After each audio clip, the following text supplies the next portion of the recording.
ಪ್ರಿಯ ವಿದ್ಯಾರ್ಥಿಗಳೇ, ಇದು 2024-25ನೇ ಸಾಲಿನ SSLC ಗಣಿತ ವಿಷಯದ ಮಾದರಿ ಪ್ರಶ್ನೆ ಪತ್ರಿಕೆ 4. ಈಗ ನಾವು 2 ಅಂಕದ ಪ್ರಶ್ನೆಗಳನ್ನು ಬಿಡಿಸೋಣ. ಮೂರನೇ ಮುಖ್ಯ ಪ್ರಶ್ನೆ, ಕೆಳಗಿನ ಪ್ರಶ್ನೆಗಳಿಗೆ ಉತ್ತರಿಸಿ. ಒಟ್ಟು 8 ಪ್ರಶ್ನೆಗಳಿದ್ದಾವೆ. 2 ಅಂಕದ ಪ್ರಶ್ನೆಗಳು, ಒಟ್ಟು 16 ಅಂಕ ಆಗುತ್ತೆ. ಈಗ ಅದರಲ್ಲಿ 17ನೇ ಪ್ರಶ್ನೆ ಅಂದರೆ 2 ಅಂಕದ ಮೊದಲನೇ ಪ್ರಶ್ನೆ, 17ನೇ ಪ್ರಶ್ನೆ ಏನಿದೆ, 3, 5, 7 ಈ ಸಮಾಂತರ ಶ್ರೇಣಿಯ ಮೊದಲ 20 ಪದಗಳ ಮೊತ್ತವನ್ನು ಸೂತ್ರ ಬಳಸಿ ಕಂಡುಹಿಡಿಯಿರಿ ಅಂತ. ಮಕ್ಕಳೇ, ಇಲ್ಲಿ ನಾವು ಸಮಾಂತರ ಶ್ರೇಣಿಯಲ್ಲಿ n ಪದಗಳವರೆಗಿನ ಮೊತ್ತವನ್ನು ಕಂಡುಹಿಡಿಯುವ ಸೂತ್ರ ನಮಗೆ ಗೊತ್ತಿದೆ. ಒಟ್ಟು 2 ಸೂತ್ರ ಇದೆ. ಒಂದು AD ಮತ್ತು Nಗಳು ಗೊತ್ತಿದ್ದಾಗ, ಇನ್ನೊಂದು AN ಮತ್ತು L ಅಂದರೆ ಕೊನೆಯ ಪದ ಗೊತ್ತಿದ್ದಾಗ. ಇಲ್ಲಿ ನಮಗೆ ಕೊನೆಯ ಪದ ಗೊತ್ತಿಲ್ಲ.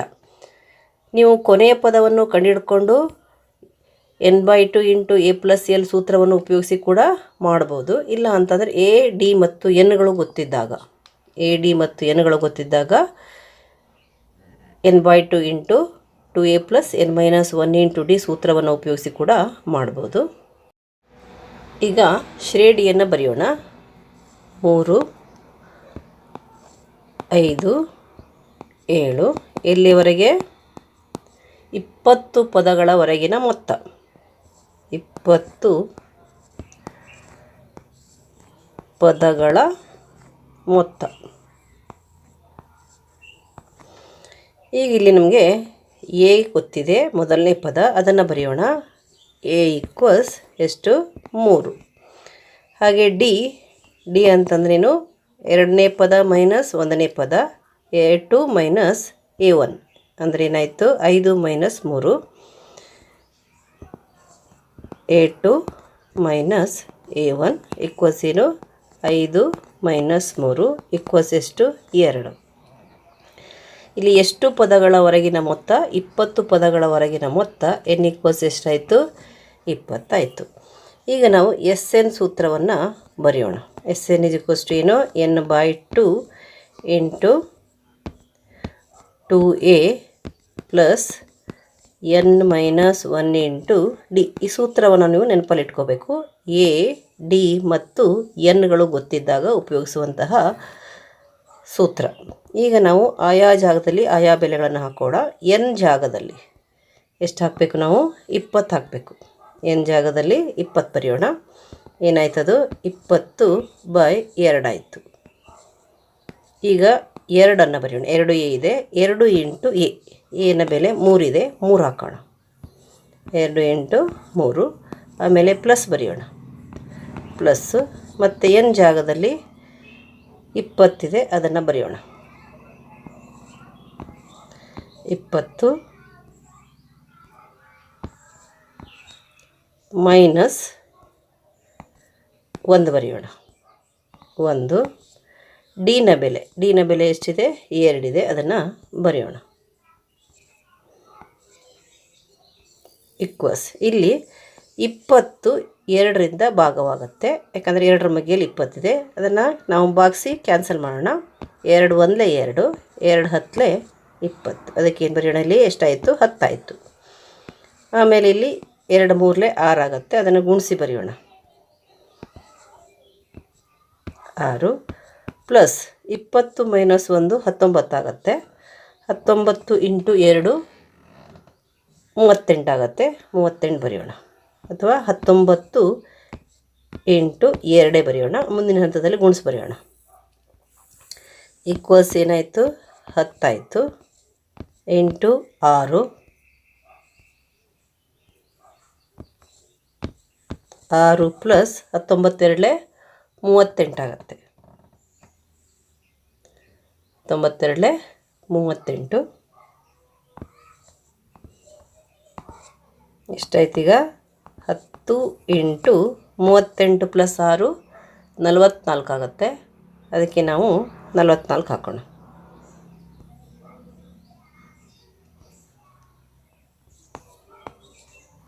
44 × 10 410 ಆಯಿತು.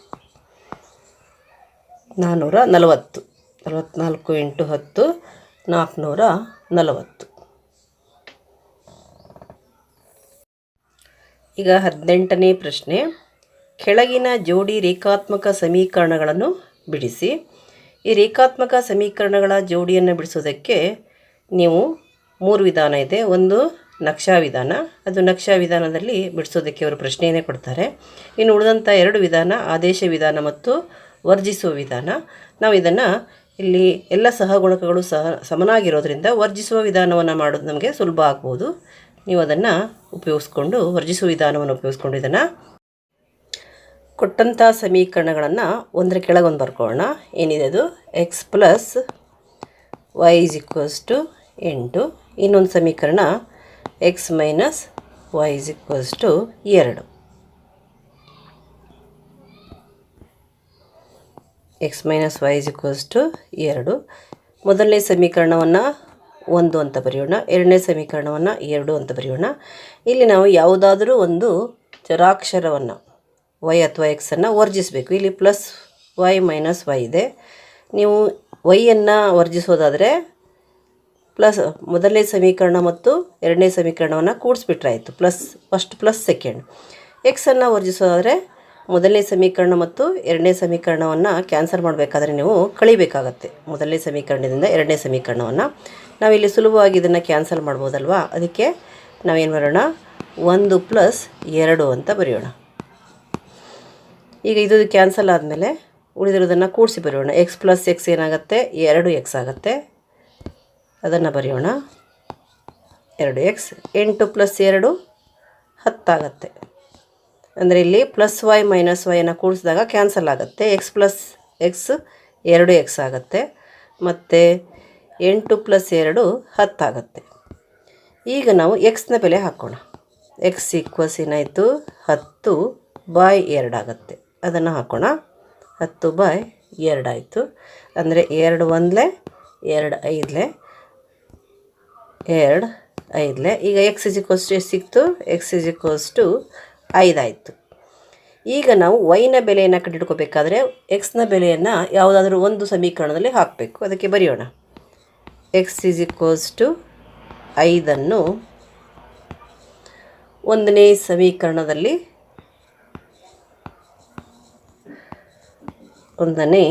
ಒಂದರಲ್ಲಿ ಇಷ್ಟೇ ಬರೆದು ಸಾಕಾಗುತ್ತೆ. ಒಂದರಲ್ಲಿ ಆದೇಶಿಸಲಾಗಿ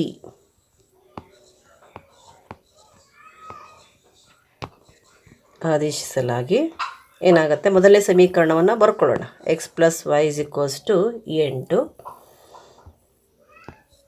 x + y = 8. x ಜಾಗದಲ್ಲಿ ಎಷ್ಟು ಹಾಕೋಣ, 5 ಹಾಕೋಣ. ನಮಗೆ 5 ಸಿಕ್ಕಿದೆ, ಅದನ್ನು ಹಾಕೋಣ. 5 ಪ್ಲಸ್ y-ಗೆ y-ಅನ್ನು ಹಾಗೆ ಬರೆಯೋಣ. y = ಎಷ್ಟಾಯಿತು, 8 ಆಯಿತು. ಈಗ y = ಏನಾಯಿತು, 8. ಈ 5ಅನ್ನು ಟ್ರಾನ್ಸ್ಫರ್ ಮಾಡೋಣ. 8 - 5 ಆಗುತ್ತೆ.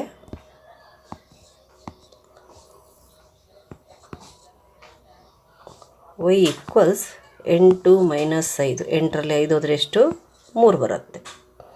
ಅದಕ್ಕೆ ನಮಗೆ ಸಿಕ್ಕಿದೆ x ಬೆಲೆ ಎಷ್ಟು, 5. ಆದ್ದರಿಂದ x = 5, y = 3. ಈಗ 19ನೇ ಪ್ರಶ್ನೆ, x² + 4x - 60 = 0. ಈ ಸಮೀಕರಣದ ಮೂಲಗಳನ್ನು ಕಂಡುಹಿಡಿಯಿರಿ. ಇಲ್ಲಿ ನಾವು ಅಪವರ್ತನ ಕಂಡುಹಿಡಿಯೋದರ ಮೂಲಕ, ಅಪವರ್ತಿಸುವ ವಿಧಾನದಿಂದ ನಾವು ಮೂಲಗಳನ್ನು ಕಂಡುಹಿಡಿಯಬೇಕು. ಅಂದರೆ ಸ್ಪ್ಲಿಟಿಂಗ್ ದ ಮಿಡ್ಲ್ ಟರ್ಮ್, ಮಧ್ಯಪದವನ್ನು ಒಡೆಯುವುದರ ಮೂಲಕ, ಗುಣಲಬ್ಧ ಮತ್ತು ಮೊತ್ತ ತೆಗೆದುಕೊಂಡು ಮಧ್ಯಪದವನ್ನು ಒಡೆಯುವುದರ ಮೂಲಕ ನಾವಿಲ್ಲಿ ಈ ಸಮೀಕರಣವನ್ನು ಬಿಡಿಸಬೇಕಾಗತ್ತೆ. ಇಲ್ಲಿ ಮಧ್ಯಪದ ಅಂತಂದರೆ ಮೊತ್ತ 4x ಇದೆ, ಮತ್ತು ಗುಣಲಬ್ಧ ಅಂತಂದರೆ ಮೊದಲನೇ ಪದ ಮತ್ತು ಮೂರನೇ ಪದದ ಗುಣಲಬ್ಧ -60x² ಆಗುತ್ತೆ. ಯಾವ ಮಗ್ಗಿಯಲ್ಲಿ 60 ಬರುತ್ತೆ ಅನ್ನೋದನ್ನು ನೋಡಿಬಿಟ್ಟು ನಾವು ಅಲ್ಲಿ ನಮಗೆ ಒಂದೇ ಚಿಹ್ನೆ ಬರುತ್ತೋ ಬೇರೆ ಚಿಹ್ನೆ ಬರುತ್ತೋ ನೋಡ್ಕೋಬೇಕು. ಇಲ್ಲಿ ಗುಣಲಬ್ಧ ಮೈನಸ್ ಬರೋದ್ರಿಂದ ಬೇರೆ ಬೇರೆ ಚಿಹ್ನೆ ಬರುತ್ತೆ. ದೊಡ್ಡ ಸಂಖ್ಯೆಗೆ ಪ್ಲಸ್ ಚಿಹ್ನೆ ಬರುತ್ತೆ, ಚಿಕ್ಕ ಸಂಖ್ಯೆಗೆ ಮೈನಸ್ ಚಿಹ್ನೆ ಬರುತ್ತೆ. ಸಮೀಕರಣವನ್ನು ಬರೆಯೋಣ. x² + 4x - 60 = 0 ಇದೆ. ಈಗ ಗುಣಲಬ್ಧ ಅಂದರೆ PQ ಅಂತ ಏನು ಹೇಳ್ತೀವಲ್ಲ, ಅದನ್ನು ನಾವು ಬರೆಯೋಣ. ಪಿ ಕ್ಯೂ ಈಕ್ವಲ್ಸ್ ಏನಾಗುತ್ತೆ ಇಲ್ಲಿ ಎಕ್ಸ್ ಸ್ಕ್ವೇರ್ ಇಂಟು -60 ಏನಾಯಿತು -60 ಎಕ್ಸ್ ಸ್ಕ್ವೇರ್ ಆಯಿತು. ಪಿ ಪ್ಲಸ್ ಕ್ಯೂ ಅಂದರೆ ಮೊತ್ತ ಏನಾಯಿತು 4x ಬರುತ್ತೆ. ಅದನ್ನು ಬರೆಯೋಣ. ಈಗ -60 ಎಕ್ಸ್ ಸ್ಕ್ವೇರ್, ಇಲ್ಲಿ ಮೈನಸ್ ಇರೋದ್ರಿಂದ ಬೇರೆ ಬೇರೆ ಚಿಹ್ನೆ ಬರುತ್ತೆ ಮತ್ತು ದೊಡ್ಡ ಅಪವರ್ತನಕ್ಕೆ ಮಧ್ಯಪದದ ಚಿಹ್ನೆ ಇರುತ್ತೆ, ಪ್ಲಸ್ ಇರುತ್ತೆ. ದೊಡ್ಡ ಅಪವರ್ತನಕ್ಕೆ ಪ್ಲಸ್ ಇರುತ್ತೆ, ಇದು ಮೈನಸ್ ಇರುತ್ತೆ. 10 60 ಆಗಿರೋದ್ರಿಂದ 10x ಮೈನಸ್ 6x ಬರುತ್ತೆ. 10 ಇಂಟು 6 ಅಂದರೆ 60 -60 ಆಗುತ್ತೆ. 10 ಇಂಟು -6 ಅಂತಂದರೆ 10x ಮೈನಸ್ 6x ಅಂತಂದರೆ ಪ್ಲಸ್ 4x ಬರುತ್ತೆ. ಅದಕ್ಕೆ ನಾವಿಲ್ಲಿ ಬರೆಯೋಣ ಎಕ್ಸ್ ಸ್ಕ್ವೇರ್ ಪ್ಲಸ್ 4xನ್ನು ಒಡೆದು ಏನು ಬರೆಯೋಣ 10x ಮೈನಸ್ 6x ಅಂತ ಬರೆಯೋಣ. 10x minus 6x minus 60 equals 0 ಆಯಿತು. ಈಗ ಮೊದಲ 2 ಪದಗಳಲ್ಲಿ ಸಾಮಾನ್ಯ ತೆಗೆಯೋಣ. ಹಾಗೆ 3 ಮತ್ತು 4ನೇ ಪದಗಳಲ್ಲಿ ಕೂಡ ಸಾಮಾನ್ಯ ತೆಗೆಯೋಣ. ಈಗ ಇವೆರಡರಲ್ಲಿ ಸಾಮಾನ್ಯ ಯಾವುದು ಎಕ್ಸ್ ಬರುತ್ತೆ, ಎಕ್ಸ್ ಹೊರಗೆ ಬರೆಯೋಣ. ಈಗ ಬ್ರ್ಯಾಕೆಟಲ್ಲಿ ಏನು ನೋಡ್ಕೊಳುತ್ತೆ ಅದನ್ನು ಬರೆಯೋಣ. ಎಕ್ಸ್ ಸ್ಕ್ವೇರ್ ಆಗಬೇಕು ಅಂತಂದರೆ ಎಕ್ಸನ್ನು ಯಾವುದರಿಂದ ಮಲ್ಟಿಪ್ಲೈ ಮಾಡಬೇಕು ನಾವು ಎಕ್ಸಿಂದ, ಅಂದರೆ ಎಕ್ಸ್ ಇಂಟು ಎಕ್ಸ್ ಸ್ಕ್ವೇರ್ ಆಗುತ್ತೆ. ಅದಕ್ಕೆ ಎಕ್ಸ್ ಬರೆಯೋಣ, ಪ್ಲಸ್ ಹಾಕೋಣ. ಇಲ್ಲಿ ಎಕ್ಸ್ ಆಲ್ರೆಡಿ ಹೊರಗಡೆ ಇರೋದ್ರಿಂದ ಏನಾಗುತ್ತೆ ಇಲ್ಲಿ 10 ಇದೆ, 10 ಆಗುತ್ತೆ. ಎಕ್ಸ್ ಇಂಟು 10 ಎಕ್ಸ್ ಆಗುತ್ತೆ, 10 ಬರೆಯೋಣ. ಈಗ -6x ಮತ್ತು -60ರಲ್ಲಿ ನಾವು -6 ಹೊರಗಡೆ ತೆಗೆಯೋಣ. ಬ್ರ್ಯಾಕೆಟಲ್ಲಿ ನೋಡ್ಕೊಳ್ಳುತ್ತೆ, ಇಲ್ಲಿ -6 ಹೊರಗಡೆ ಬಂದರೆ ಬ್ರ್ಯಾಕೆಟಲ್ಲಿ ಏನು ಬರುತ್ತೆ ಮೊದಲನೇ ಪದ ಎಕ್ಸ್ ಆಗುತ್ತೆ. ಮತ್ತು ಇಲ್ಲಿ ಮೈನಸ್ ಹೊರಗಡೆ ಇರೋದ್ರಿಂದ ಇದೇನಾಗುತ್ತೆ ಮೈನಸ್ ಹೋಗಿ ಇಲ್ಲಿ ಪ್ಲಸ್ ಆಗುತ್ತೆ, ಚಿಹ್ನೆ ಬದಲಾಗುತ್ತೆ. ಮತ್ತು 6 ಎಷ್ಟಲೇ 60, 6 10ಲೇ 60. ಅದಕ್ಕೆ ಇಲ್ಲೇನಾಗುತ್ತೆ 60ನ್ನು 6ರಿಂದ ಭಾಗಿಸಿ ಬರೆದಾಗ 10 ಬರುತ್ತೆ. ಈಕ್ವಲ್ಸ್ 0 ಹಾಕೋಣ. ನಂತರ ನಾವಿಲ್ಲಿ ಎಕ್ಸ್ ಪ್ಲಸ್ 10 ಇದೆ, ಎಕ್ಸ್ ಪ್ಲಸ್ 10 ಇದೆ. ಅದನ್ನು ಸಾಮಾನ್ಯ ಅಪವರ್ತನವಾಗಿ ಒಂದು ಬ್ರ್ಯಾಕೆಟಲ್ಲಿ ಬರೆಯೋಣ. ಎಕ್ಸ್ ಪ್ಲಸ್ 10 ಆಯಿತು. ಆಮೇಲೆ ಮೊದಲನೇ ಬ್ರ್ಯಾಕೆಟ್ನ ಪಕ್ಕ ಉಳ್ಕೊಂಡಿರೋದು ಎಕ್ಸ್, ಅದನ್ನು ಬರೆಯೋಣ. ಹಾಗೆ ಎರಡನೇ ಬ್ರ್ಯಾಕೆಟಲ್ಲಿ ಬರೋದು, ಅದರ ಪಕ್ಕದಲ್ಲಿ ಬರೋದು -6, ಎಕ್ಸ್ -6 ಇದು ಎರಡನೇ ಬ್ರ್ಯಾಕೆಟಲ್ಲಿ ಬರುತ್ತೆ. ಈಕ್ವಲ್ಸ್ 0 ಬರೆಯೋಣ. ಹಾಗೆ ಇದು ಈಕ್ವಲ್ಸ್ 0 ಬರೆಯೋಣ. ಎಕ್ಸ್ ಪ್ಲಸ್ 10 ಈಕ್ವಲ್ಸ್ 0, ಅಥವಾ ಏನಾಯಿತು ಎಕ್ಸ್ ಮೈನಸ್ 6 ಈಕ್ವಲ್ಸ್ 0 ಆಗುತ್ತೆ. ಎಕ್ಸ್ ಮೈನಸ್ 6 ಈಕ್ವಲ್ಸ್ 0 ಆಯಿತು. ಇಲ್ಲಿ ಎಕ್ಸ್ ಈಕ್ವಲ್ಸ್ ಏನಾಯಿತು 0 ಮೈನಸ್ 10 ಆಗುತ್ತೆ. 0 ಮೈನಸ್ 10. ಇಲ್ಲಿ ಎಕ್ಸ್ ಈಕ್ವಲ್ಸ್ 0 -6 ಆ ಕಡೆ ಹೋದರೆ +6 ಆಗುತ್ತೆ.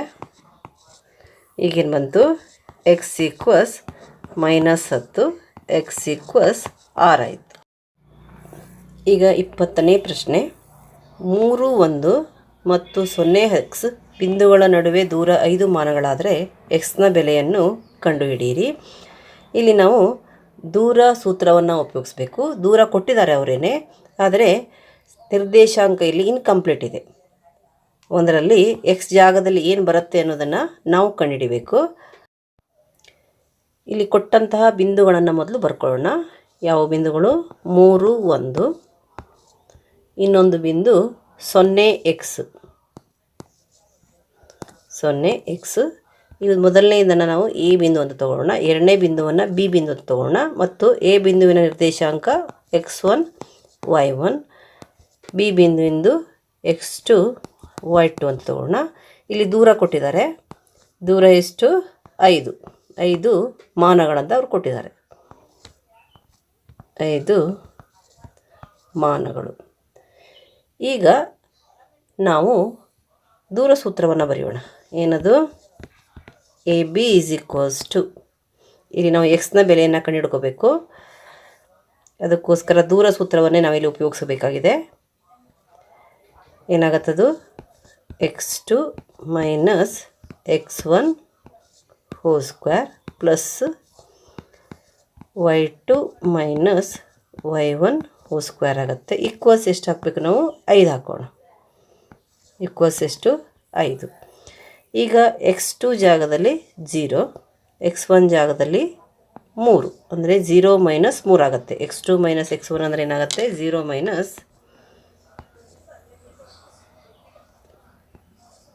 0 ಮೈನಸ್ 3 ಹೋಲ್ ಸ್ಕ್ವೇರ್ ಆಯಿತು. ಪ್ಲಸ್ ಹಾಕೋಣ. y2 ಮೈನಸ್ y1 ಅಂದರೆ ಏನಾಗುತ್ತೆ? x ಮೈನಸ್ 1 ಆಗುತ್ತೆ. ಅದನ್ನು ಬರೆಯೋಣ. x ಮೈನಸ್ 1 ಆಯಿತು. y2 ಮೈನಸ್ y1 ಅಂದರೆ x ಮೈನಸ್ 1, ಅದಕ್ಕೆ ಹೋಲ್ ಸ್ಕ್ವೇರ್ ಈಕ್ವಲ್ಸ್ 5 ಬರೆಯೋಣ. ಈಗ ಇಲ್ಲಿ ನಾವು ಈ ರೂಟನ್ನು ತೆಗೆದ್ರೆ ಬಲಭಾಗದಲ್ಲಿ ಸ್ಕ್ವೇರ್ ಬರುತ್ತೆ. ಅದಕ್ಕೆ ಈ ಕಡೆ ರೂಟ್ ತೆಗಿಯೋಣ, ಆ ಕಡೆ ಸ್ಕ್ವೇರ್ ಹಾಕೋಣ. ಅಂದರೆ ಏನಾಯಿತು? ರೂಟ್ ಬಿಟ್ಟರೆ 0 minus 3 hole square plus X minus 1 whole square equals ಏನಾಯಿತು? 5 ಸ್ಕ್ವೇರ್ ಆಗುತ್ತೆ. ಈಗ ನಾವು 0 ಮೈನಸ್ 3 ಅಂತಂದರೆ -3 ಹೋಲ್ ಸ್ಕ್ವೇರ್ ಪ್ಲಸ್ ಇದನ್ನು ಹಾಗೆ ಬರೆಯೋಣ, ಎಕ್ಸ್ ಮೈನಸ್ 1 ಹೋಲ್ ಸ್ಕ್ವೇರನ್ನು. X minus 1 whole square equals ಏನಾಯಿತು? 25 ಆಯಿತು. ಈಗ -3 ಹೋಲ್ ಸ್ಕ್ವೇರ್ ಅಂದರೆ -3 ಇಂಟು -3 ಎಷ್ಟಾಗತ್ತೆ? 9 ಆಗುತ್ತೆ. 9 ಆಯಿತು. ಪ್ಲಸ್ ಇದನ್ನು ಹಾಗೆ ಬರೆಯೋಣ, x minus 1 whole square equals ಏನಾಯಿತು? 25 ಆಯಿತು. ಈಗ 9ಅನ್ನು ಬಲಭಾಗಕ್ಕೆ ವರ್ಗಾಯಿಸೋಣ. ಯಾಕಂದರೆ ನಾವಿಲ್ಲಿ ಎಕ್ಸ್ನ ಬೆಲೆಯನ್ನು ಕಂಡುಹಿಡಬೇಕಾಗಿದೆ. ಅದಕ್ಕೆ ಎಕ್ಸ್ ಮೈನಸ್ 1 ಹೋಲ್ ಸ್ಕ್ವೇರನ್ನು ಎಡಭಾಗದಲ್ಲಿ ಹಾಗೆ ಬರೆಯೋಣ. ಮತ್ತು 25ಅನ್ನು ಕೂಡ ಬಲಭಾಗದಲ್ಲಿ ಹಾಗೆ ಬರೆಯೋಣ. 9ಅನ್ನು 25ರ ಪಕ್ಕ ಬಂದರೆ ಏನಾಗುತ್ತೆ? -9 ಆಗುತ್ತೆ. ಈಗ ಎಕ್ಸ್ ಮೈನಸ್ 1 ಹೋಲ್ ಸ್ಕ್ವೇರನ್ನು ಹಾಗೆ ಬರೆಯೋಣ. 25 ಮೈನಸ್ 9 ಅಂದರೆ ಎಷ್ಟು? 16 ಬರುತ್ತೆ. ಈಗ ನಾವಿಲ್ಲಿ ಸ್ಕ್ವೇರ್ ತೆಗೆದ್ರೆ ಏನಾಗುತ್ತೆ? ಇಲ್ಲಿ ರೂಟ್ ಬರುತ್ತೆ. ಅದಕ್ಕೋಸ್ಕರ ಏನಾಯ್ತಲ್ಲಿ? ಎಕ್ಸ್ ಮೈನಸ್ 1 ಈಕ್ವಲ್ಸ್ ಏನಾಯಿತು? ರೂಟ್ 16 ಆಯಿತು. ಏನಾಯ್ತದು? ರೂಟ್ 16 ಆಯಿತು.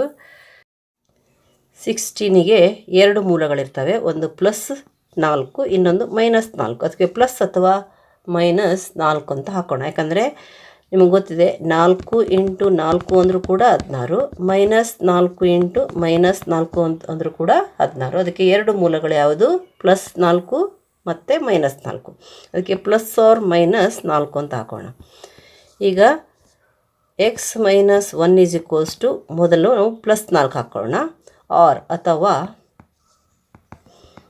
ಏನು? ಎಕ್ಸ್ ಮೈನಸ್ 1 ಈಕ್ವಲ್ಸ್ -4 ಹಾಕೋಣ.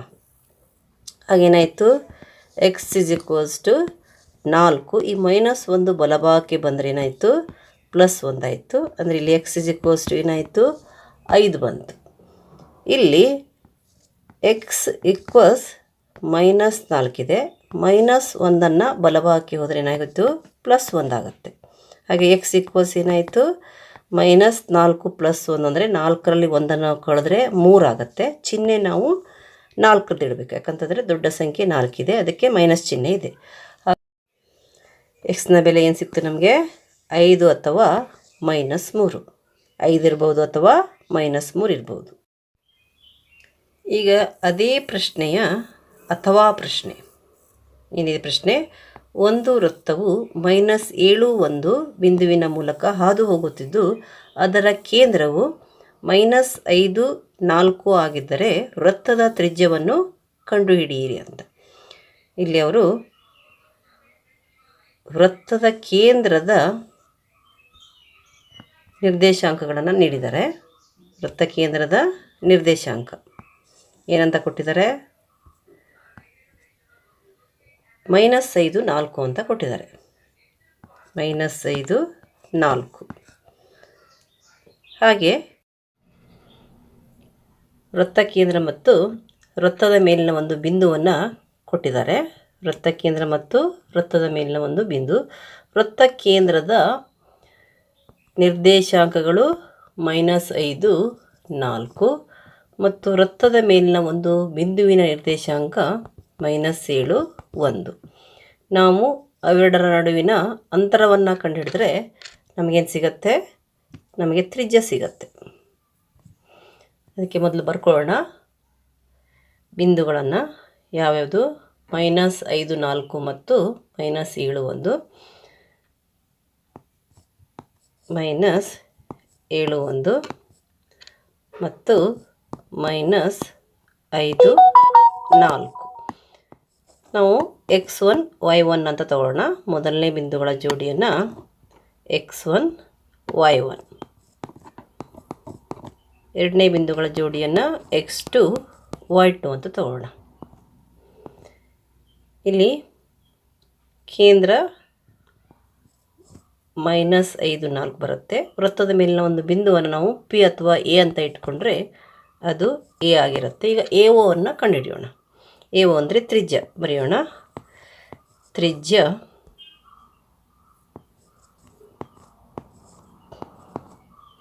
AO ಈಕ್ವಲ್ಸ್ ಅಥವಾ OA ಈಕ್ವಲ್ಸ್ ಏನಾಗುತ್ತೆ? Whole root. ಸೂತ್ರವನ್ನು ಬರೆಯೋಣ. ದೂರ ಸೂತ್ರವನ್ನು ನಾವು ಮೊದಲು ಬರೆಯೋಣ. ದೂರ ಸೂತ್ರ ಯಾವುದದು?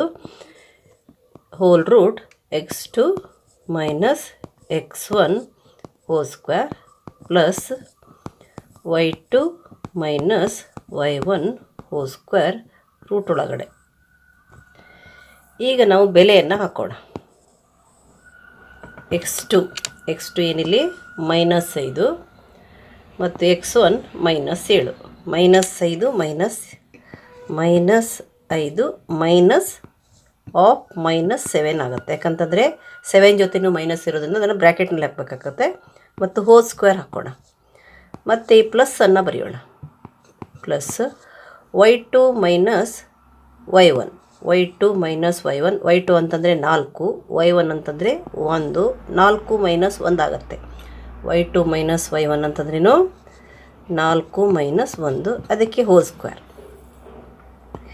ಈಕ್ವಲ್ಸ್ ಈ -5 ಹಾಗೆ ಬರೆಯೋಣ. -5 ಆಯಿತು. ಹಾಗೆಯೇ ಮೈನಸ್ ಆಫ್ ಮೈನಸ್ ಅಂತಂದರೆ +7 ಆಗುತ್ತೆ. ಅದಕ್ಕೆ ಹೋಲ್ ಸ್ಕ್ವೇರ್. ನಂತರ ಪ್ಲಸ್ 4 - 1 ಎಷ್ಟಾಗುತ್ತೆ? 3 ಆಗುತ್ತೆ. ಅದಕ್ಕೆ ಸ್ಕ್ವೇರು ಈಕ್ವಲ್ಸ್ ಹೋಲ್ ರೂಟ್. ಇಲ್ಲಿ -5 + 7 ಇದೆ. ಅಂದರೆ 7 - 5 ಆಗುತ್ತೆ. ಎಷ್ಟಾಗತ್ತದು? 2 ಆಗುತ್ತೆ. 2 ಸ್ಕ್ವೇರ್ ಆಯಿತು. ಪ್ಲಸ್ 3 ಸ್ಕ್ವೇರ್ ಆಯಿತು. ಮುಂದಿನ ಹಂತದಲ್ಲಿ ಏನಾಯಿತು?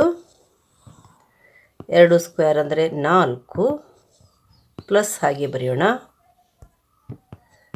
3 ಸ್ಕ್ವೇರ್ ಅಂದರೆ 9. ಅಂದರೆ ಇಲ್ಲಿ ತ್ರಿಜ್ಯ ಈಕ್ವಲ್ಸ್ ಹೋಲ್ ರೂಟ್. ಇವೆರಡನ್ನು ಕೂಡಿಸಿ ಬರೆಯೋಣ. 13 ಬರುತ್ತೆ. ಈ 13ಅನ್ನು ನಾವು ಇನ್ಯಾವ ರೀತಿಯಲ್ಲೂ ಹೊಡಿಲಿಕ್ಕಾಗಲ್ಲ. ಅದನ್ನು ಹಾಗೆ ಬರೆಯೋಣ. 13 ಏನಾಯಿತು? 13. ಇಲ್ಲಿ ಕೊನೆಯಲ್ಲಿ ನಾವೇನು ಬರೆಯೋಣ? ಮಾನಗಳು ಅಂತ ಬರೆಯೋಣ.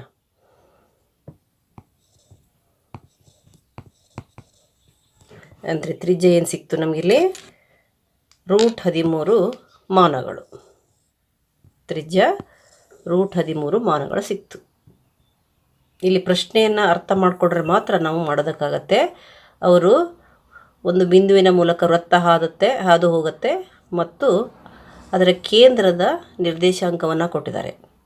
ಅದು ಯಾವ ಬಿಂದುವಿನ ಮೂಲಕ ಹಾದು ಹೋಗುತ್ತೆ ಆ ಬಿಂದುವಿನ ನಿರ್ದೇಶಾಂಕ ಮತ್ತು ಕೇಂದ್ರದ ನಿರ್ದೇಶಾಂಕ ಕೊಟ್ಟಿದ್ದಾರೆ. ಅದಕ್ಕೆ ನಾವು ಇದನ್ನು ಏನಂತ ತಿಳ್ಕೊಬೇಕು? ತ್ರಿಜ್ಯ ಅಂತಲೇ ತಿಳ್ಕೊಬೇಕಾಗತ್ತೆ. ಯಾಕಂತಂದರೆ ಕೇಂದ್ರ ಮತ್ತು ವೃತ್ತದ ಮೇಲಿನ ಒಂದು ಬಿಂದುವಿನ ನಡುವಿನ ದೂರ ಅಂತಂದರೆ ತ್ರಿಜ್ಯ. 21ನೇ ಪ್ರಶ್ನೆ. A 2 - 2 ಮತ್ತು B -7, 4 ಬಿಂದುಗಳನ್ನು ಸೇರಿಸುವ ರೇಖಾಖಂಡದ ತ್ರೈಭಾಜಕ ಬಿಂದು P of XY ಆದರೆ x ಮತ್ತು yಗಳ ಬೆಲೆಯನ್ನು ಕಂಡುಹಿಡಿಯಿರಿ ಅಂತ. ಇಲ್ಲಿ ಕೊಟ್ಟಂತಹ 2 ಬಿಂದುಗಳನ್ನು ಸೇರಿಸುವ ರೇಖಾಖಂಡದ ತ್ರೈಭಾಜಕ ಬಿಂದು ಕೊಟ್ಟಂಥ ಬಿಂದುಗಳು ಯಾವುದು? A 2 - 2, B -7 4.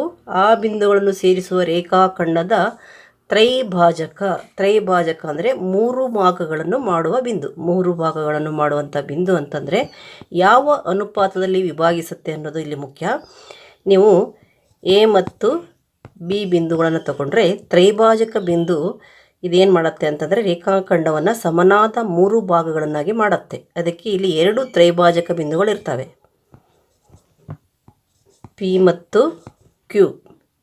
ಪಿ ಬಿಂದು ಎ ಬಿಯನ್ನು ಇದನ್ನು ನಾವು ಸಮನಾದ ಭಾಗಗಳಾಗಿರೋದ್ರಿಂದ 1 1 1 ಅಂತ ಇಟ್ಕೊಂಡ್ರೆ ಏನಾಗುತ್ತೆ ಅಂತಂದರೆ ಪಿ ಬಿಂದುವು ಕೂಡ ತ್ರೈಭಾಜಕ ಬಿಂದು, ಕ್ಯೂ ಬಿಂದುವು ಕೂಡ ತ್ರೈಭಾಜಕ ಬಿಂದು.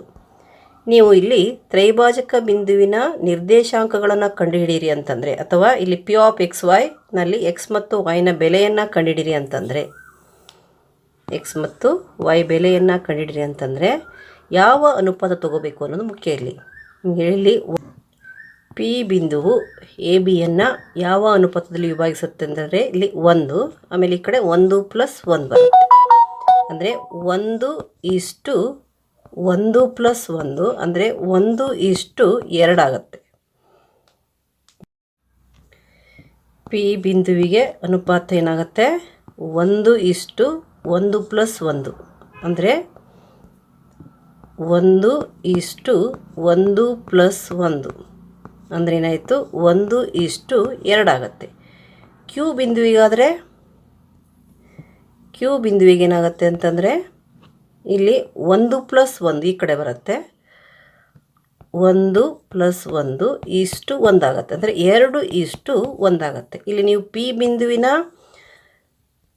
ನಿರ್ದೇಶಾಂಕಗಳನ್ನಾದರೂ ಕಂಡುಹಿಡಿಬೋದು, ಕ್ಯೂ ಬಿಂದುವಿನ ನಿರ್ದೇಶಾಂಕಗಳನ್ನಾದರೂ ಕಂಡುಹಿಡ್ಬೋದು. ಇಲ್ಲಿ ಕೇವಲ ಬಿಂದು ಅನ್ನುವಂಥ ಒಂದು ಶಬ್ದ ಇದೆ, ಬಿಂದುಗಳು ಅಂತ ಇಲ್ಲ. ಅದಕ್ಕೆ ನಾವು ಮೊದಲಿಗೆ ಪಿ ಬಿಂದುವನ್ನು ತಗೊಂಡು ಏನು ಮಾಡೋಣ? 1:2 ಅಂತ ಮಾಡೋಣ. ಈಗ ಬರ್ಕೊಳ್ಳೋಣ. ಎನ ನಿರ್ದೇಶಾಂಕ ಏನಿದೆ? 2 - 2 ಇದೆ ಮೊದಲನೇದು, 2 - 2. ಹಾಗೆ ಇನ್ನೊಂದು ಬಿಂದು ಬಿನ ನಿರ್ದೇಶಾಂಕ -7 4 ಇದೆ. ಇದನ್ನು ಸರಿಯಾಗಿ ಗಮನಿಸಿ ಬರ್ಕೊಳ್ಳಿ ಮಕ್ಕಳೇ. ಈಗ ನಾವು ಪಿ ಬಿಂದುವನ್ನು ತಗೊಳ್ಳೋದಾದರೆ ಪಿ ಆಫ್ ಎಕ್ಸ್ ವೈ ಕಂಡುಹಿಡಿಬೇಕಾಗಿದೆ. ಮತ್ತಿಲ್ಲಿ ಅನುಪಾತ ಏನು? m1:m2. ನೀವು ಪಿ ಬಿಂದುವಿನಾದರೆ 1:2 ಆಗುತ್ತೆ. ಏನಾಯಿತು? 1:2 ಆಯಿತು. ಕ್ಯೂ ಬಿಂದುವಿಂದಾದರೆ 2:1 ಆಗುತ್ತೆ. ಮೊದಲು ನಾವು 1:2 ತಗೊಂಡು ಅಷ್ಟನ್ನೇ ಮಾಡೋಣ. ಈಗ ನಾವು ಸೂತ್ರವನ್ನು ಬರೆಯೋಣ. ಏನದು? ಭಾಗ ಪ್ರಮಾಣ ಸೂತ್ರವನ್ನು ನಾವಿಲ್ಲಿ ಬರಿಬೇಕಾಗತ್ತೆ. ಭಾಗ ಪ್ರಮಾಣ ಸೂತ್ರ ಏನಾಗುತ್ತೆ? P of x y equals ಏನೋ ಸೂತ್ರ m1x2 + m2x1 by m1 + m2, ಹಾಗೇನಿಲ್ಲಿ m1y2 ಎರಡನೇ ಬಿಂದು plus m2y1 by m1 + m2. ಈಗ ನಾವು ಆಯಾ ಜಾಗದಲ್ಲಿ ಏನೇನು ಹಾಕಬೇಕು ಅದನ್ನು ಹಾಕೋಣ. ಮೊದಲಿಗೆ m1x2. m1 ಅಂದರೆ 1, x2 ಅಂತಂದರೆ -7. 1 × -7, 1 × -7 ಪ್ಲಸ್ ಬರೆಯೋಣ. ಪ್ಲಸ್ m2 ಅಂದರೆ 2, 2 × x1 ಅಂತಂದರೆ 2, 2 × 2 by m1 + m2. m1 + m2 ಅಂತಂದರೆ 1 + 2, 1 + 2. ಈಗ m1y2. m1 ಅಂತಂದರೆ 1, y2 ಅಂತಂದರೆ 4, 1 × 4, 1 × 4 ಪ್ಲಸ್ M2Y1. M2 ಇಲ್ಲಿ 2, Y1 ಅಂತಂದರೆ -2.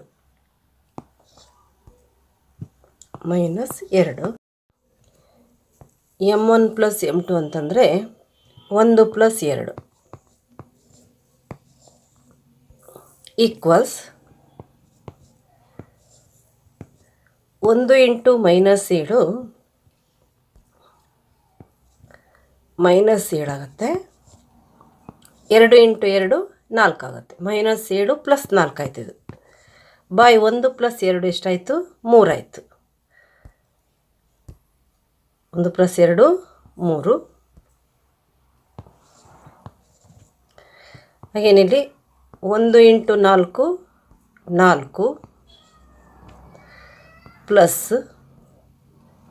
ಇಲ್ಲಿ 2 ಇಂಟು -2 -4 ಆಗುತ್ತೆ. ಅದಕ್ಕೆ ನಾವು ನೇರವಾಗಿ -4 ಅಂತ ಬರೆಯೋಣ. ಪ್ಲಸ್ ಇಂಟು ಮೈನಸ್ ಆಗೋದ್ರಿಂದ -4 ಆಯಿತು. ಬೈ 3 ಆಯಿತು.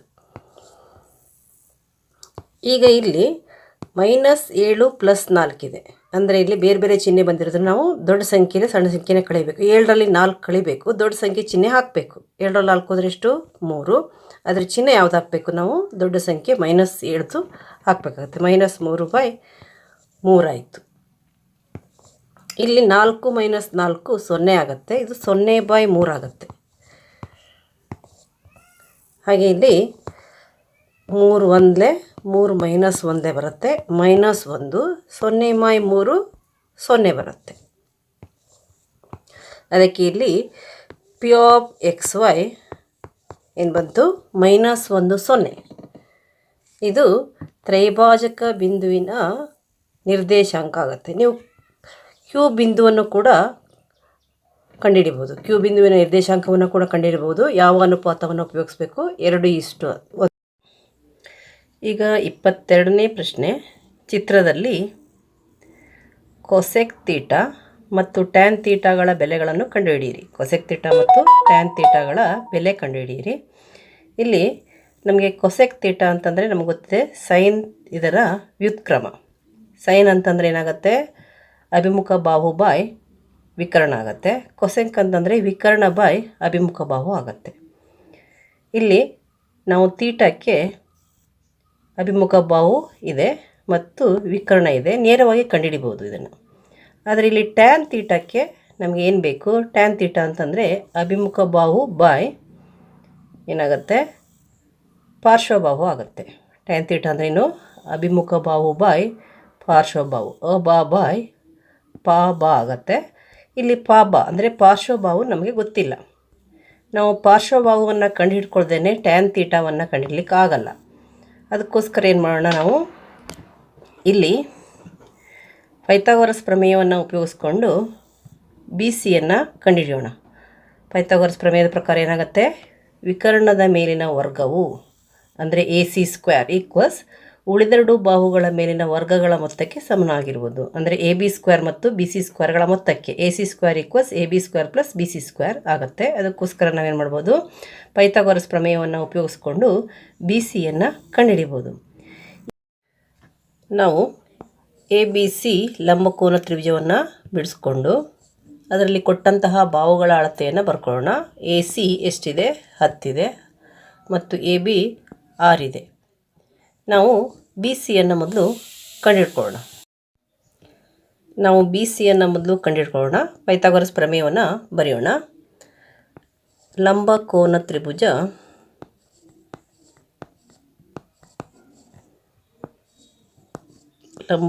ತ್ರಿಭುಜ ABCಯಲ್ಲಿ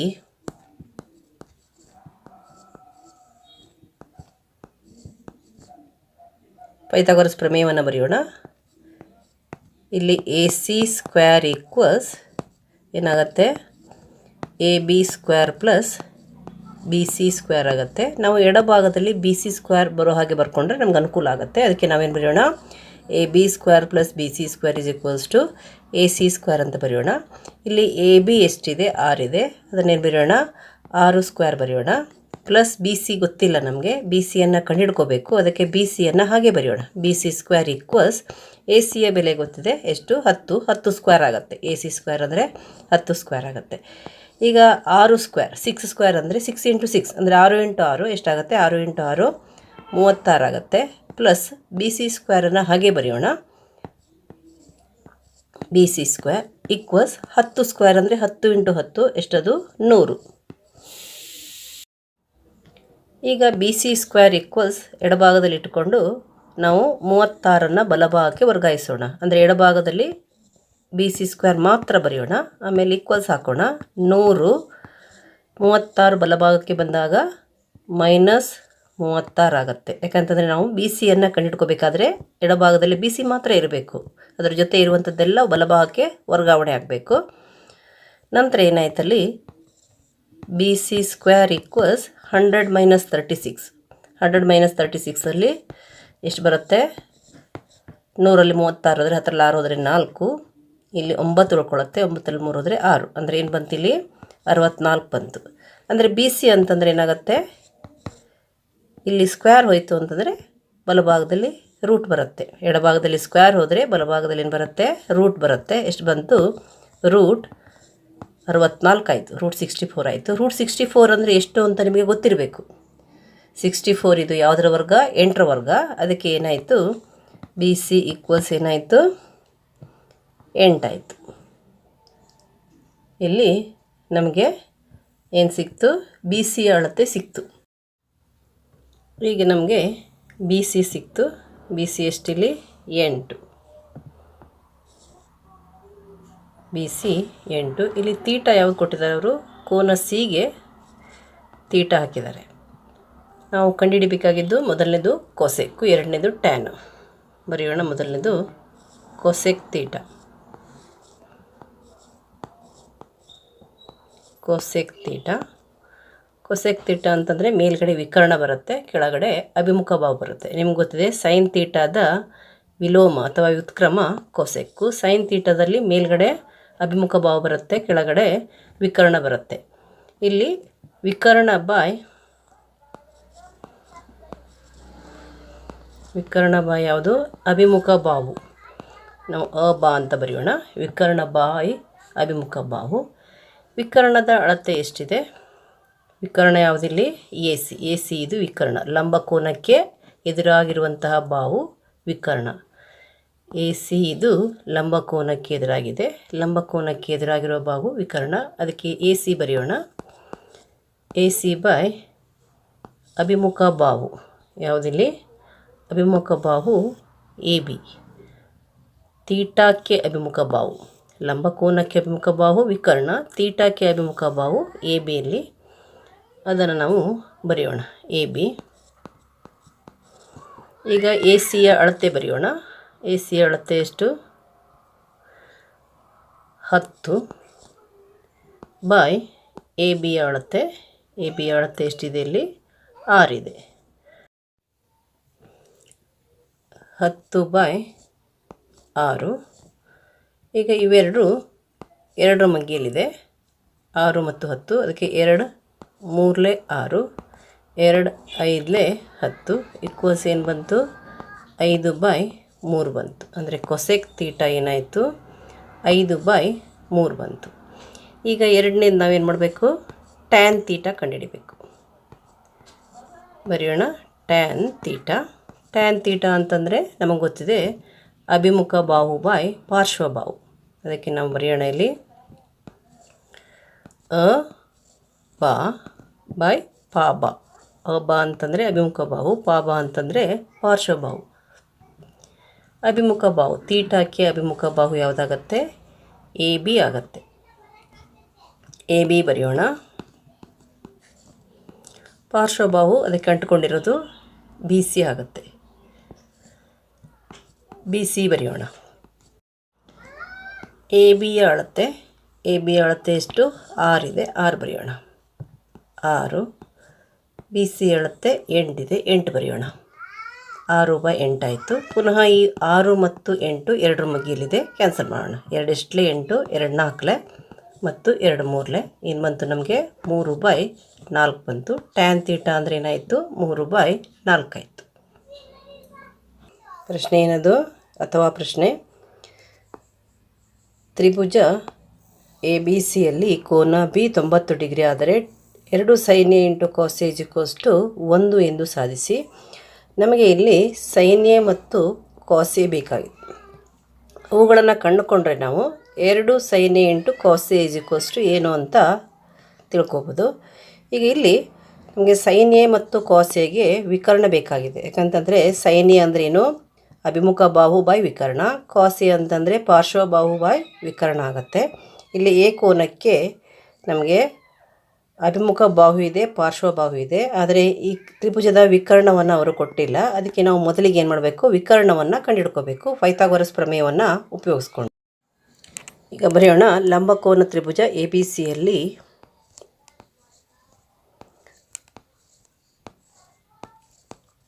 ಲಂಬಕೋನ ತ್ರಿಭುಜ ಎ ಬಿ ಸಿಯಲ್ಲಿ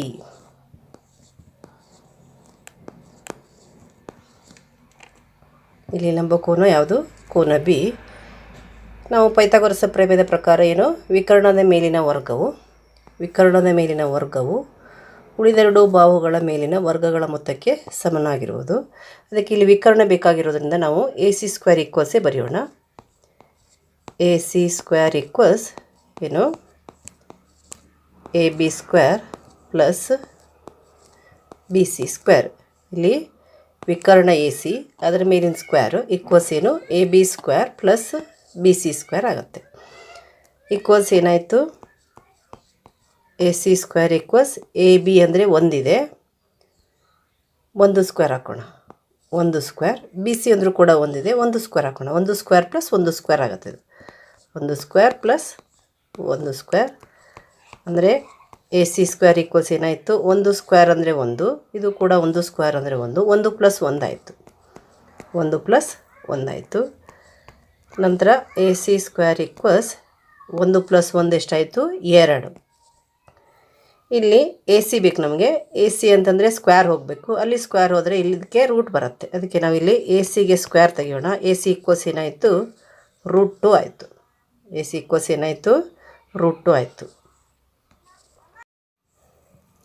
ಈಗ ನಮಗೆ ACಯ ಬೆಲೆ ಸಿಕ್ತು. ನಾವು ಇಲ್ಲಿ ACಯ ಬೆಲೆಯನ್ನು ಬರ್ಕೊಳ್ಳೋಣ. ನಮಗೆ ಬೇಕಾಗಿರೋದೇನೀಗ sin A ಮತ್ತು cos A. ಯಾಕೆ sin A ಮತ್ತು cos A ಬೇಕು, 2 sin A × cos A = 1 ಅಂತ ನಾವು ಸಾಧಿಸಬೇಕಾಗಿದೆ. ಅದಕ್ಕೆ ಮೊದಲು sin Aಯನ್ನು ಕಂಡುಹಿಡ್ಕೊಳ್ಳೋಣ. sin A = ಏನಾಯಿತು, ಅಪೋಸಿಟ್ ಸೈಡ್ ಬೈ ಹೈಪೋಟೆನ್ಯೂಸ್ ಅಂತ ಹೇಳ್ತೀವಿ ನಾವು. ಅಪೋಸಿಟ್ ಸೈಡ್ ಅಂದರೆ ಅಭಿಮುಖ ಬಾಹು ಬೈ ವಿಕರ್ಣ, ಅಭಿಮುಖ ಬಾಹು ಬೈ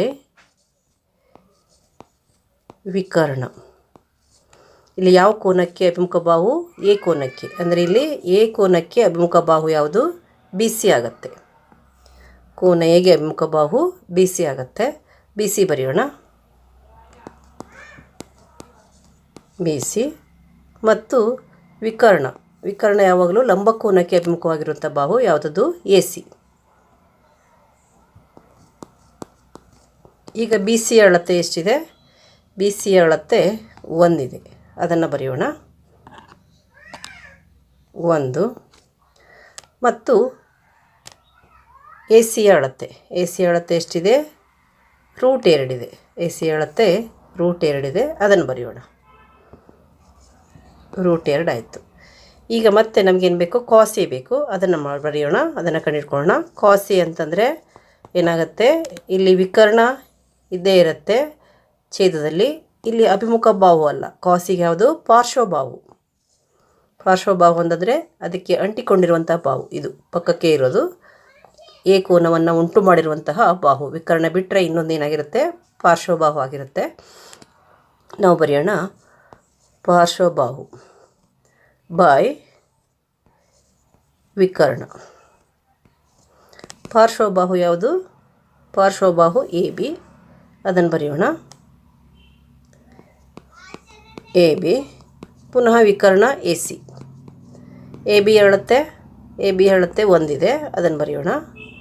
1 ಮತ್ತು ಎ ಸಿ ಹೇಳುತ್ತೆ ರೂಟ್ 2 ಇದೆ, ಅದನ್ನು ಬರೆಯೋಣ. ರೂಟ್ 2 ಆಯಿತು. ಈಗ ನಾವು 2 sin A into cos A. ಈಗ ನಾವು cos A sin A into cos A ಅಂತ ನಾವು ತೊಗೋಬೋದು, ಇಲ್ಲ ನೇರವಾಗಿ 2 sin A into cos A ಅಂತ ಕೂಡ ತೊಗೋಬೋದು. ಈಗ ಅಲ್ಲಿ ನಾವು ಬೆಲೆಯನ್ನು ಹಾಕೋಣ. ಈಕ್ವಲ್ಸ್ 2, ಇದನ್ನು 2 ಹಾಗೆ ಬರೆಯೋಣ. sin A ನಮಗೇನು ಸಿಕ್ಕಿದೆ?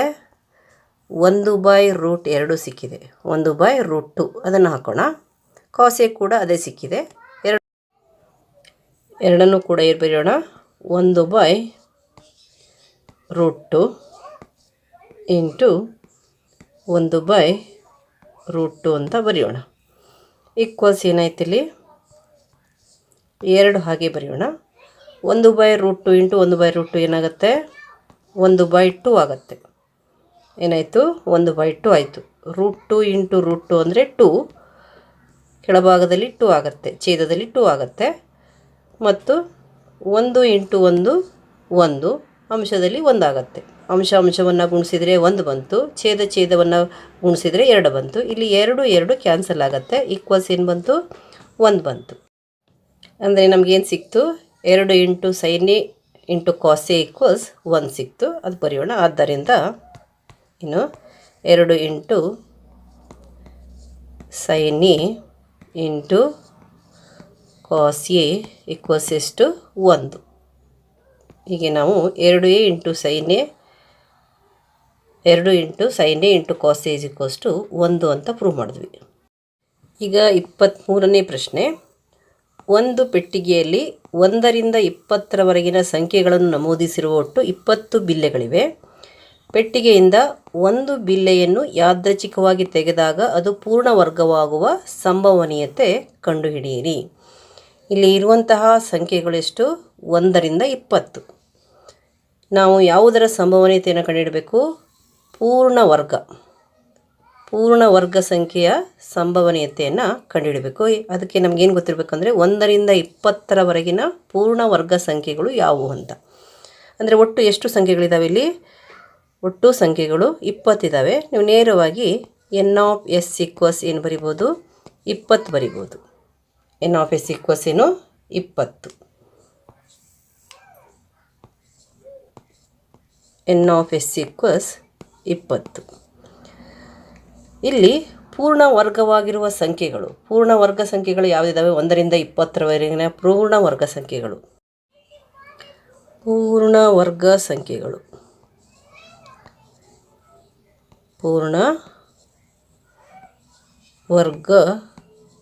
ಸಂಖ್ಯೆಗಳು ಎಲ್ಲಿವರೆಗಿರಬೇಕು? 1ರಿಂದ 20ರವರೆಗೆಂದು. ಮೊದಲನೇದಾಗತ್ತೆ 1, ನಂತರ ಯಾವುದಾಗತ್ತೆ? 4, ಆಮೇಲೆ 9, ಆದಮೇಲೆ 16. 1, 4, 9, 16 ಬಿಟ್ಟರೆ ಯಾವುದಾದ್ರೂ ಪೂರ್ಣವರ್ಗ ಸಂಖ್ಯೆ ಇದೆಯಾ ಮಕ್ಕಳಲ್ಲಿ?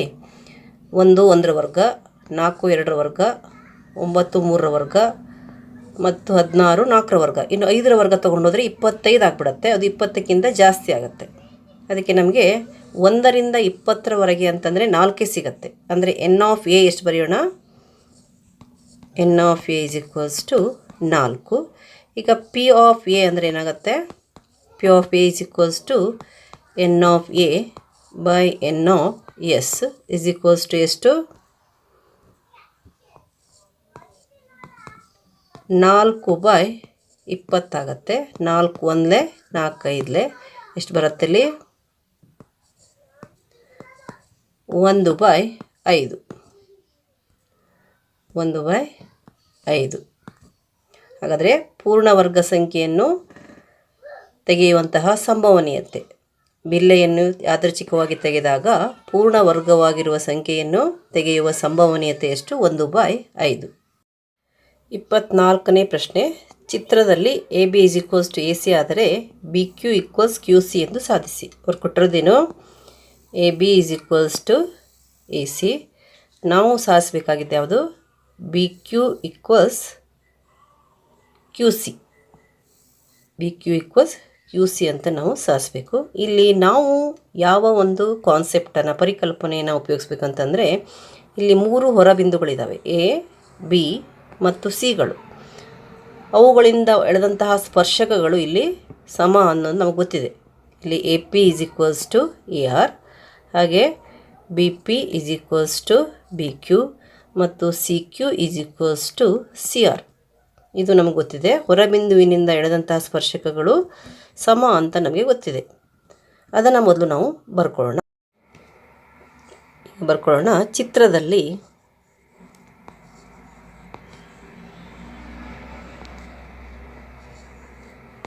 ಚಿತ್ರದಲ್ಲಿ ಯಾವ್ಯಾವ ಸಮ ಯಾವುದಂತ ಬರೆಯೋಣ. ಮೊದಲು A P equals A R ಅಂತ ಬರೆಯೋಣ.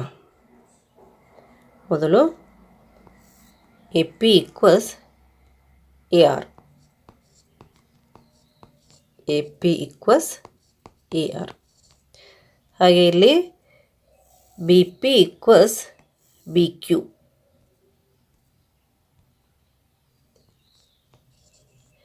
B P equals B Q.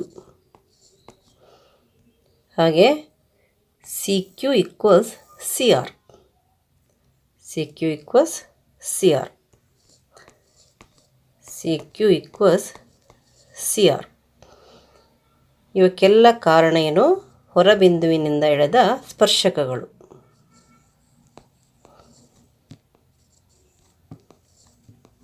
ಕಾರಣ ಏನು? ಹೊರಬಿಂದುವಿನಿಂದ ಎಳೆದ ಸ್ಪರ್ಶಕಗಳು. ಹೊರಬಿಂದುವಿನಿಂದ ಎಳೆದ ಸ್ಪರ್ಶಕಗಳು ಸಮವಾಗಿರುತ್ತವೆ. ಅದಕ್ಕೆ ಇಷ್ಟೇ ಬರೆಯೋಣ ನಾವು, ಹೊರಬಿಂದುವಿನಿಂದ ಎಳೆದ ಸ್ಪರ್ಶಕಗಳು.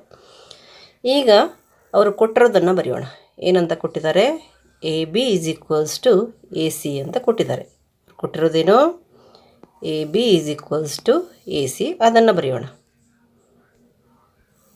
A B is equals to A C.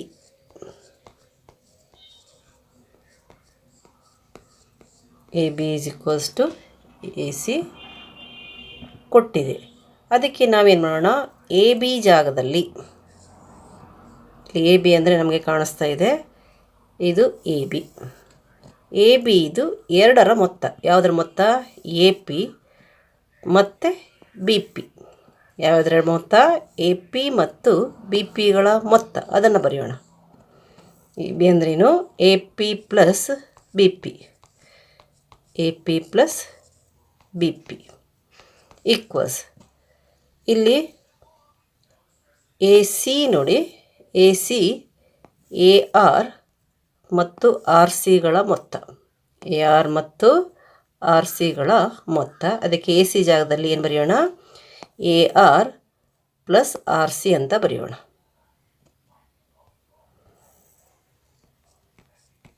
A R plus R C. ಇಲ್ಲಿ ಇದು ಚಿತ್ರದಲ್ಲಿ ಕಾಣಿಸ್ತಾ ಇದೆ ನಮಗೆ. ಚಿತ್ರದಿಂದ ಅಂತ ಬರೆಯೋಣ. ಕಾರಣ ಏನು? ಚಿತ್ರದಲ್ಲಿದೆ, ಅದು ಚಿತ್ರದಿಂದ ಅಂತ. ನಂತರ ಈಗ ಇಲ್ಲಿ ಎ ಪಿ ಮತ್ತು ಎ ಆರ್ಗಳು ಸಮ. ನೋಡಿ, A P equals A R ಇದೆ. ಇಲ್ಲಿ A P equals A R ಇದೆ. ಅದಕ್ಕೆ ನಾವೇನು ಮಾಡ್ಬೋದು? ಈ ಎ ಪಿ ಮತ್ತು ಎ ಆರನ್ನು ಕ್ಯಾನ್ಸಲ್ ಮಾಡ್ಬೋದು. ಅದಕ್ಕೆ ಕ್ಯಾನ್ಸಲ್ ಮಾಡಿಬಿಡೋಣ. ಎ ಪಿ ಮತ್ತು ಎ ಆರನ್ನು ಕ್ಯಾನ್ಸಲ್ ಮಾಡೋಣ. ಯಾವುದನ್ನು? ಎ ಪಿ ಮತ್ತು ಎ ಆರನ್ನು ಕ್ಯಾನ್ಸಲ್ ಮಾಡೋಣ. ಏನು ಉಳ್ಕೊಳುತ್ತಲ್ಲಿ? B P equals R C ಅಂತ ಉಳ್ಕೊಳ್ತು. B P equals R C ಅಂತ. B P equals R C. ಇದಕ್ಕೆ ಕಾರಣ ಏನು ಕೊಡೋಣ? ಇಲ್ಲಿ ನಾವು ಇದನ್ನು 1 ಅಂತ ಇಟ್ಕೊಳ್ಳೋಣ. ಇವೆಲ್ಲವನ್ನು 1 ಅಂತ ಇಟ್ಕೊಂಡು 1ರಿಂದ ಅಂತ ಹಾಕೋಣ. 1ರಿಂದ, ಯಾಕಂತಂದ್ರೆ ಇಲ್ಲಿ ಎ ಪಿ ಎ ಆರ್ಗಳು ಸಮ ಇರೋದ್ರಿಂದ ಕ್ಯಾನ್ಸಲ್ ಆಗಿದ್ದಾವೆ. ಅದನ್ನು ನಾವಿಲ್ಲಿ ತೋರಿಸಿದ್ದೀವಿ 1ರಿಂದ. ನಂತರ ಈಗ ನಮಗೆ ಬಿ ಪಿ ಯಾವುದಕ್ಕೆ ಈಕ್ವಲ್ ಇದೆ? ನಾವು ಏನು ಸಾಧಿಸಬೇಕು? B Q equals Q C. ಇಲ್ಲಿ ನೋಡಿ ಮಕ್ಕಳೇ, ಬಿ ಪಿ ಇದು ಬಿ ಕ್ಯೂಗೆ ಸಮ ಇದೆ. ಅದಕ್ಕೆ ನಾವು ಬಿ ಪಿ ಜಾಗದಲ್ಲಿ ಏನು ಬರೆಯೋಣ? ಬಿ ಕ್ಯೂ ಬರೆಯೋಣ. ಇಲ್ಲೇನು ಬರೆಯೋಣ? B Q. ಹಾಗೆ ಆರ್ ಸಿ, ಇದು ಆರ್ ಸಿ ಇಲ್ಲಿದೆ. ಆರ್ ಸಿ ಇದು ಯಾವುದಕ್ಕೆ ಈಕ್ವಲ್ ಇದೆ? ಸಿ ಕ್ಯೂಗೆ ಈಕ್ವಲ್ ಇದೆ. ಇಲ್ಲಿ ನಾವು ಚಿತ್ರದಲ್ಲಿ ಕೂಡ ಇದನ್ನು ಗಮನಿಸ್ಬೋದು. ಬಿ ಪಿ ಯಾವುದಕ್ಕೆ ಈಕ್ವಲ್ ಇದೆ? ಬಿ ಪಿ ಇದು ಬಿ ಕ್ಯೂಗೆ ಈಕ್ವಲ್ ಇದೆ. ಅದಕ್ಕೆ ನಾವು ಈ ಬಿ ಪಿಯ ಜಾಗದಲ್ಲಿ ಏನು ಬರೆದ್ವಿ? B Q ಬರೆದ್ವಿ. ಇಲ್ಲಿ ಬಿ ಪಿಯ ಜಾಗದಲ್ಲಿ ಏನು ಬರೆದ್ವಿ? B Q ಬರೆದ್ವಿ. ಹಾಗೆ ಈ ಕಡೆ ಇಲ್ಲಿ ನಾವು ಆರ್ ಸಿ ಇದೆ. ಆರ್ ಸಿ ಯಾವುದಕ್ಕೆ ಈಕ್ವಲ್ ಇದೆ? ಸಿ ಕ್ಯೂಗೆ ಈಕ್ವಲ್ ಇದೆ. ನಾವು ಒಂದರಲ್ಲಿ ತೋರಿಸಿದ್ದೀವಿ. ಅದಕ್ಕೆ ಆರ್ ಸಿ ಜಾಗದಲ್ಲಿ ಏನು ಬರೆಯೋದು? ನಾವು ಸಿ ಕ್ಯೂ ಬರೆಯೋಣ ಅದನ್ನು.